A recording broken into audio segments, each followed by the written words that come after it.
वंदे पुरुषोत्तमम। श्री श्री ठाकुर जी के एक भक्त हुए श्री बंकिम चंद्र दास। वो अपने जीवन की घटनाएं कुछ इस प्रकार वर्णन करते हैं जो लिखे हैं। करुणामय श्री श्री ठाकुर अनुकूल चंद्र। बंगला 1344 साल में पावना हिमायतपुर सत्संग आश्रम में श्री श्री ठाकुर के सानिध्य में प्रायः 2 महीने तक मैं था। उस समय मेरी उम्र 23 वर्ष की होगी। उसके पहले भी मैं 3-4 बार आश्रम आया हूँ। मेरा समस्त अस्तित्व उस समय नवीन अनुराग के प्रबल उल्लास में उद्वेलित था। कई दिनों पहले ही आश्रम से लौटा था। ठाकुर की मधुर स्मृति मुझे दीवाना बनाए रखा था। पारिपार्श्विक का ताल छंदहीन जीवन संघर्ष मुझे बहुत अशांत कर दिया था। दयाल का तीव्र आकर्षण मुझे फिर आश्रम में आकर्षित करके खींच लाया।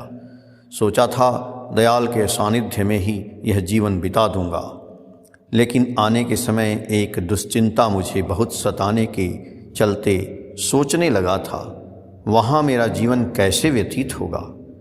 लेकिन बहुत विवेचना करने के बावजूद भी कोई ठौर ठिकाने का पता नहीं चला। उसके बाद अचानक एक विचार आया, वे तो हैं, उनकी जो इच्छा होगी वही होगा, वे ही तो आश्रय हैं। रात के अंतिम प्रहर में आश्रम पहुंचा। प्रातः का कृत कार्य यथाशीघ्र समाप्त करके पद्मा नदी के किनारे वाले घर के आंगन में उपस्थित हुआ। दिखाई पड़ा दयाल मच्छरदानी के अंदर बैठे हैं। एक माँ मच्छरदानी खोल रही है। भक्त लोग एक एक करके सभी प्रणाम कर रहे हैं। प्रणामी का अर्घ हाथ में लेकर डोलायमान चित्त से सोचने लगे उनको कितना प्रणामी चढ़ाएंगे। एक मुहूर्त में विचार आया, जब उन पर ही संपूर्ण निर्भर किए हैं तब अपने लिए कुछ क्यों रखें। पॉकेट में जो कुछ था 6 रुपये कुछ आने पैसे मुट्ठी में रख लिए। श्री श्री ठाकुर निर्निमेष दृष्टि से लोगों की तरफ देख रहे हैं। उस चित्त आकर्षणीय दिव्य दृष्टि से स्पर्श ने मेरी यात्रा की समस्त क्लांति एवं भ्रांति दूर करके स्निग्ध मधुर भाव तरंग मेरे पूरे अस्तित्व को रंगीन बना दिया। उषा की मनोरम किरणों के साथ ही साथ मधुर परिवेश मेरी अंतरात्मा को आंदोलित करने लगा। मेरी आंतरिक भक्ति श्रद्धा उनके पैरों पर न्यौछावर करने के लिए आकुल हो उठा। मैं उनके नज़दीक बढ़ने लगा। मुट्ठी में जो कुछ था दयाल के पैरों के सामने रखकर प्रणाम निवेदन किया। श्रद्धेय किशोरीदा पास में खड़े थे। मेरे खड़े होने के साथ ही साथ मेरे पीठ पर एक मुक्का मारकर अपना प्यार जाहिर किए। उसके बाद श्री श्री ठाकुर तमाकू पीकर उठ गए। मैं भी अतिथिशाला में लौट गया। आश्चर्य की बात है, मेरे यहाँ आने के साथ ही साथ एक आश्रमवासी सज्जन पूर्व परिचित बोले, आप तो मैमनसिंह जिला के जमालपुर में रहते हैं ना, ननीदा को पहचानते हैं? मैं बोला, जी हाँ पहचानता हूँ। सज्जन बोले, उनको जाकर कहेंगे उनके लिए एक काम है, इच्छा रहने से वे काम करते हुए यहाँ रह सकते हैं। मौका पाकर मैंने पूछा, भाई मैं भी यहाँ रहना चाहता हूँ, मुझे अन्य कोई काम देकर एवं खाने पीने की व्यवस्था कर दे सकते हैं? सज्जन उत्फुल्ल होकर बोले, अच्छा आप यहाँ रहना चाहते हैं, मैं आपका भी इंतजाम कर दूँगा। मेरे रहने का इंतजाम हो गया। उनके ही घर में दोनों बेला खाने नाश्ते के साथ ही साथ पूजा का खर्च और थोड़ा बहुत हाथ खर्चा मुझे पारिश्रमिक रूप में मिलता था। काम का दायित्व भी इस तरह से व्यवस्थित कर लिया जिससे दोनों बेला श्री श्री ठाकुर का सानिध्य करने में कोई असुविधा न हो। दोनों बेला उनके पास जाकर बैठता था और आनंद विभोर होकर सिर्फ देखता रहता एवं अवाक स्मित होकर उनकी अमृतमय बातें सुनते रहता। कोई बात उनसे पूछने की इच्छा भी नहीं होती और वे भी कुछ नहीं कहते थे। इसी तरह वे मेरे जहन में समाहित हो गए। उनकी बातों में भक्ति, निष्ठा, अनुगत, कृति संवेग, वर्णाश्रम, प्रतिलोम, अनुलोम विवाह, समाज संस्कार, राष्ट्रीय स्वाधीनता इत्यादि सब विषयों पर अन्य लोगों से अवसर मिलने पर चर्चा करता था। मेरा विश्वास था वे अभ्रांत हैं, लेकिन एक प्रश्न सब समय मन में रहता था, अभ्रांत होने से ही क्या वे भगवान हैं? इसी तरह महीने भर का समय बीत गया। घर परिवार की कोई बात याद नहीं आती है। अचानक एक बार मैं सोचने लगा, मैं क्या अवज्ञात हूँ? आसपास कितने लोगों को वे कितने तरह के काम की बातें कहते हैं, लगता है मैं अयोग्य हूँ। यह चिंता मुझ पर भूत की तरह सवार हो गई। यह यंत्रणा धीरे धीरे तीव्रता के साथ बढ़ते हुए मुझे बेचैन कर दिया। कैसे मुझे इस यंत्रणा से मुक्ति मिलेगी? इस अवस्था को मैं भाषा में समझा नहीं सकता हूँ। एक दिन दोपहर में छटपट करते करते मन में एक आकांक्षा जागृत हो गई। ऐसा निरर्थक जीवन जीकर क्या करेंगे? मैं आत्महत्या करूँगा। इसी दिन संध्या 4 या 4:30 बजे नित्य दिन की तरह जैसे उनके पास जाते थे उसी तरह उनके पास उपस्थित हुआ। वे मातृमंदिर के उत्तर की तरफ 2 बकुल पेड़ के बीच में एक बेंच पर एक पैर ऊपर और दूसरा पैर नीचे करके बैठे हैं। चेहरे पर आनंद की लहर है। उनकी आंखों में सब कुछ न्यौछावर कर देने वाली दृष्टि है। आंगन में कई भाई एवं माताएं बैठे हैं। मैं भी प्रणाम करके 6-7 हाथ दूरी पर जाकर बैठ गया। यह क्या विस्मय है! वे तीक्ष्ण अर्थपूर्ण दृष्टि से मेरी तरफ देख रहे हैं। उनकी नज़र पड़ते ही मैं न जाने कैसे अभिभूत हो गया। श्री ठाकुर अचानक उठकर चलना आरंभ किए।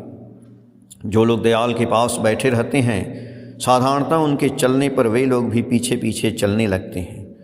उस दिन भी सभी उनके साथ पीछे पीछे चलने लगे। मैं लेकिन अकबका कर उसी जगह पर खड़े रह गया। श्री ठाकुर आंगन पार करके अतिथिशाला जाने वाली गली की तरफ मुख करके अचानक खड़े हो गए। फिर वही अर्थपूर्ण तीव्र दृष्टि मेरी तरफ देख रहे हैं। मैं चौंक गया, उनकी तरफ आगे बढ़ गया। वे भी फिर आगे बढ़ने लगे। मुझे ऐसा लग रहा था चलते चलते अनेकों बार वे मुझे आँखों के इशारे से बुला रहे थे। मातृमंदिर से लगभग 3 फलांग दूर चले आए थे। यहाँ पर श्रद्धेय सरोजनी माँ का घर है। उसके बाद का रास्ता पूर्व तरफ घूम जाता है। मोड़ पर पहुँचने पर दिखाई दिया एक झुंड गाय सामने तरफ से आ रही है।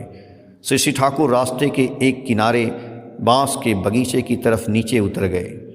हम लोग भी एक किनारे हो गए। गाय की झुंड चले जाने के बाद दयाल फिर रास्ते के ऊपर चढ़कर आगे बढ़ने लगे। हम लोग भी पीछे पीछे चलने लगे। कुछ दूर आगे बढ़ने पर देखें हरेन भद्रदा एक टूटा हुआ साइकिल लेकर रास्ते के किनारे खड़े हैं। श्री ठाकुर पूछे, क्या हुआ रे? हरेंदा उत्तर दिए, अचानक एक गाय साइकिल के ऊपर कूद गई जिससे मेरा साइकिल का चक्का पूरी तरह से मुड़ गया है। श्री ठाकुर बोले, तुम्हारी यात्रा ही खराब है, जाने की ज़रूरत नहीं है, चलो मेरे साथ। दयाल यह बात कहकर हरेंदा के कंधे पर हाथ रखकर खींचते हुए उन्हें अपने साथ ले जाने लगे। मेरी तरफ देखकर बोले, साइकिल आश्रम में लेते जाओ। मैं लेकिन बहुत विब्रत अनुभव किया। साइकिल तो चला कर ले जाना संभव नहीं था, क्योंकि साइकिल का चक्का पूरी तरह से अंदर की तरफ मुड़ गया था। कंधे पर ले जाने के अलावा दूसरा कोई उपाय नहीं था। दिन की इस उजाले में इतने लोगों की आंखों के सामने साइकिल कंधे पर लेकर जाएंगे, न जाने कैसे यह संकोच मेरे मन में आ गया। क्या करें, यही सोच ही रहे थे कि उसी समय अचानक जयंत विश्वासदा चील की तरह झपट्टा मारकर साइकिल उठाकर चले गए। बिजली की गति के तरह मैं चौंक गया। सोचने लगा, यह मैंने क्या कर दिया? जीवन में यह उनका पहला आदेश था जिसके लिए मैं आकुल तृष्णा से छटपट करके आत्महत्या करने का संकल्प कर लिया था। लज्जा और संकोच के कारण उसे पालन नहीं कर सका। दयाल करुणा पर वश होकर मेरे आँखों में अंगुली डालकर मेरी गलती समझा दिए। बंधन मुक्त नहीं होने पर गुरु सेवा का अधिकार नहीं मिलता है।